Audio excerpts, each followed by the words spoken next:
Hey there, Grateful Gang, Lauren here. Welcome to Gratefully Living My Chronic Life on this very special day to me. It is June 20th, 2022. June 20th may as well translate to Christmas, my birthday, Easter. It is Juneteenth also, which is an amazing day, but it is all those wrapped into one for me times a million, because June 20th is my sobriety date.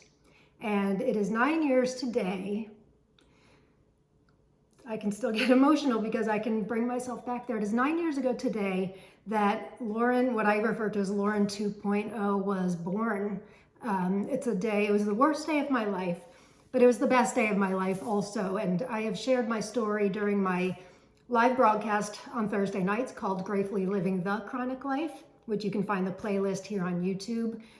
Perhaps I'll do an episode here in Gratefully Living My Chronic Life devoted to my story also, but that's not what this episode is about. I come to you with these flowers, which just arrived actually, not only because they're beautiful, but because they're from my daughter, who wrote me the most beautiful note. And out of respect for her, I'm not going to read it because I am pretty sure she, that's a private thing between she and I, but it's basically saying how proud she is of me.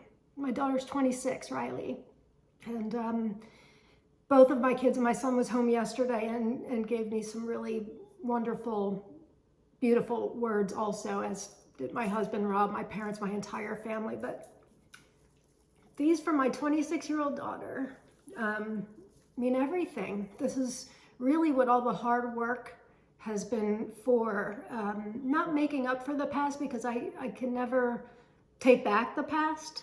And the past is very much a part of who I am today. Of course, there are many, many things I regret, in particular with raising my kids. They were teenagers at the time. But this means everything. And those of you who are parents know what I'm talking about. This is taking one foot in front of the other and doing it moment by moment, breath by breath, one day at a time, to reach 9 years. I had the date count earlier. Yesterday actually was like 3,000, so I don't know, doesn't matter. A lot of sober days, which makes me very happy. And I love the smiley face in here too, so it's very appropriate. So Riley, thank you. I also have a coin which has 9 years on it, which is quite exciting. What I do come to you today for is I wanted to bring you a short video of 9 things that I have learned in my 9 years of sobriety.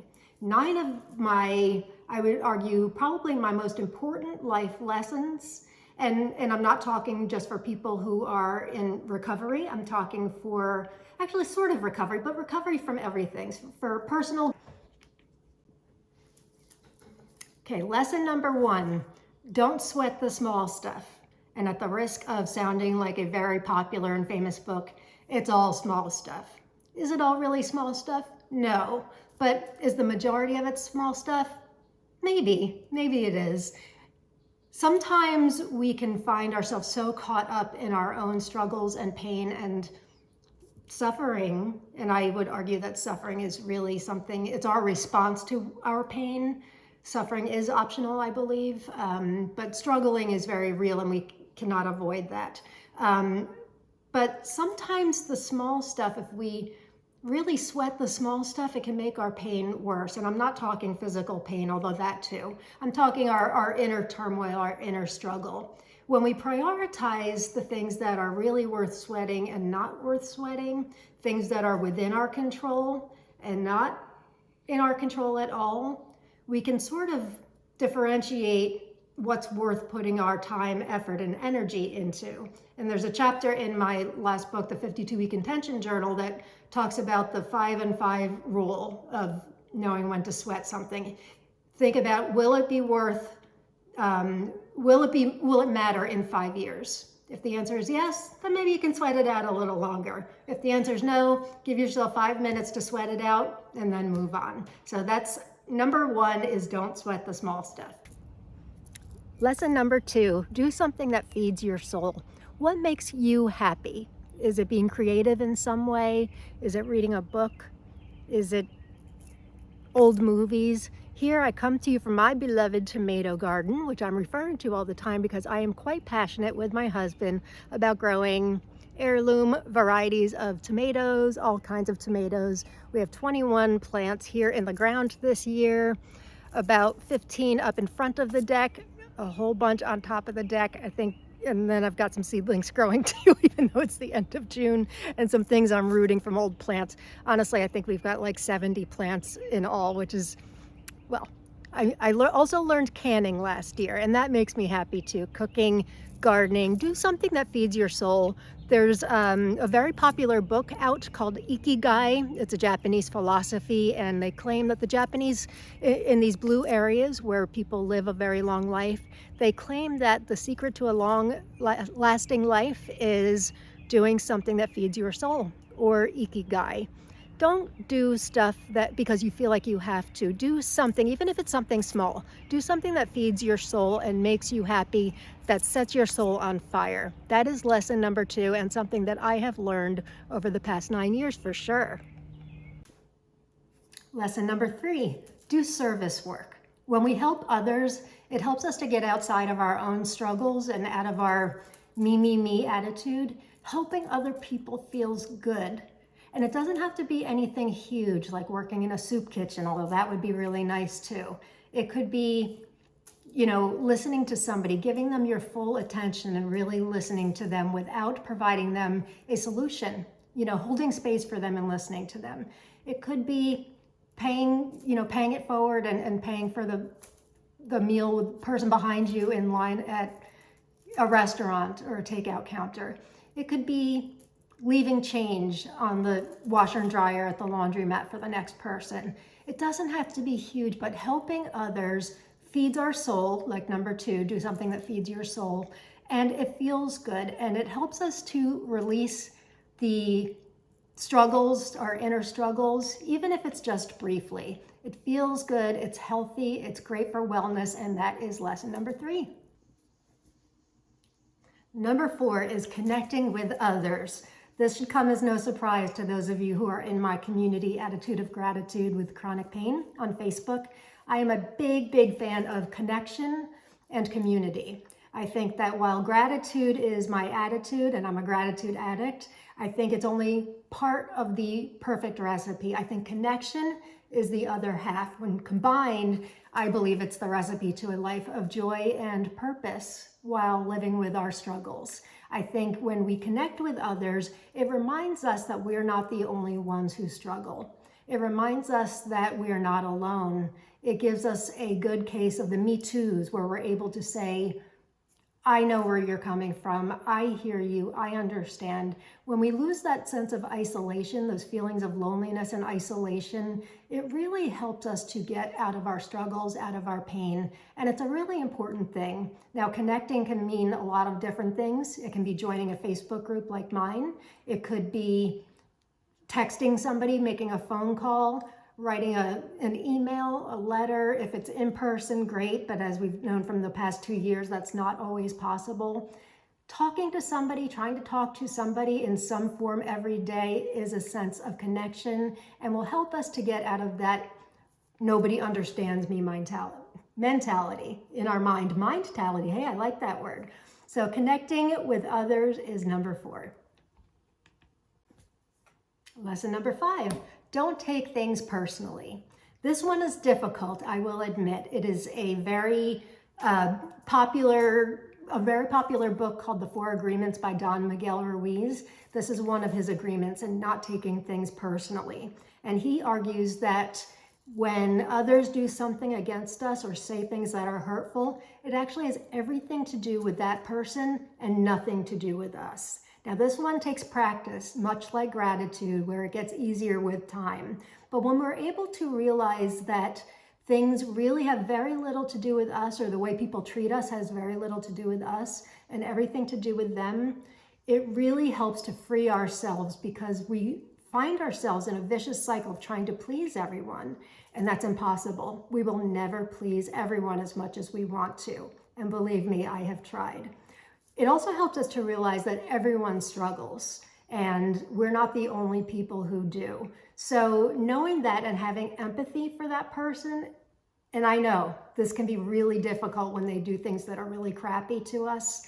It can really help us. As long as we're doing our best and living our most wholehearted life with our heart and walking forward with how we want to be acting, we shouldn't worry about what others think of us. So that is number 5. Lesson number 6 in my 9 lessons learned from 9 years of sobriety is to have fun and be silly. Now, you may be an adult and thinking, I can't be silly anymore. Not true. I got fairy hair last week. As if you guys watched my fairy hair episode, you will know. Do things that are fun and silly, because often when we become adults, we forget to do that. And there's such healing properties in that. It's a self-care thing. You know, invite a friend over for a movie night, even a sleepover. Dance around the house, singing at the top of your lungs when, with or without people in the house. Who cares? Embarrass your kids if you have kids. Who cares? Have fun and be silly. It really is so therapeutic and fun, and it will leave you with a smile on your face, I guarantee you. And it's a really important lesson because life is serious, and we can often take ourselves pretty seriously, especially when things are, kind of troubling and, going through struggles or some kind of pain. Allowing yourself to be silly for a couple of minutes will surprisingly make your day a lot better and will definitely leave you with a smile on your face. So try it. Have fun, be silly. Lesson number 7 should be no surprise to those of you who know me. And no, it's not because it's the one I think you think I'm going to say. It's because I did an episode on this just a couple of weeks ago. And it is coming to a place of acceptance. There's a famous quote in 12-step literature that says, acceptance is the answer to all of my problems. And it really, really is, or at least the majority of them. We often resist what is, even though we cannot control it. Understanding what is within our control and what is outside of our control is incredibly freeing, because we find that we recognize that there's very little we can control. We can control our reaction and our attitude towards situations and things that happen to us. That is within our control, and that is what I believe our attitude and gratitude helps with. But I cannot change what is right now. I cannot change anything that surrounds me, but I can accept it. It doesn't mean I have to like it, but I do have to accept it. And so if you want to find out more about that, you can check out my video from a few weeks ago on acceptance. But that is a really important one, and that is lesson number 7. Lesson number 8 kind of goes along with lesson number 7, and it's about resisting.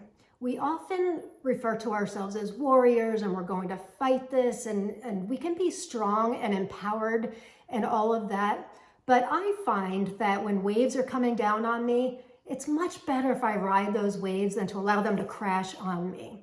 So going with the flow and riding reality and doing the things that are within my control is so much better than resisting it. Resisting brings absolutely nothing to the table. It doesn't change the situation. It only puts me at war with myself. Same with my pain. My pain is a part of me and I don't like it, but I've accepted it, like number 7, and I go with the flow and I ride it. And I do little things along the way that help myself out. But stop resisting those waves and start riding them. Go with the flow and see what happens. It won't bring you out to sea, don't worry. But just go with the flow, gently tread water so you don't go under and you're not gasping for air. And now we're at number 9, which should be no surprise to any of you. Practice gratitude. The big G, forever grateful. Gratitude, I could talk about, as you guys probably know, for days and days and days on end.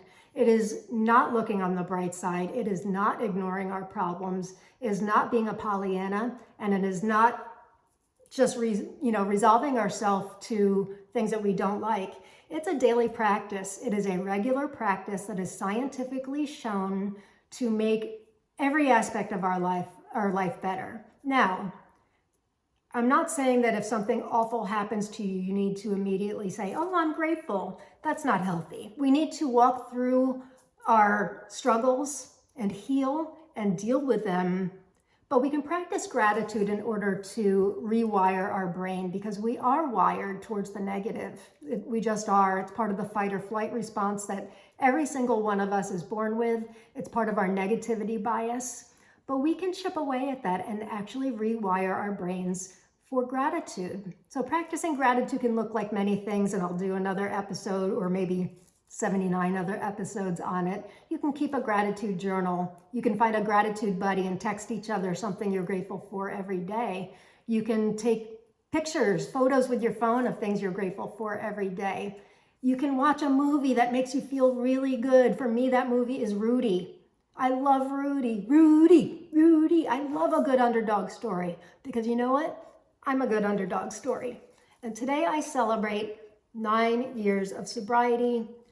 So I hope you have enjoyed these 9 lessons I have learned through my 9 years of sobriety.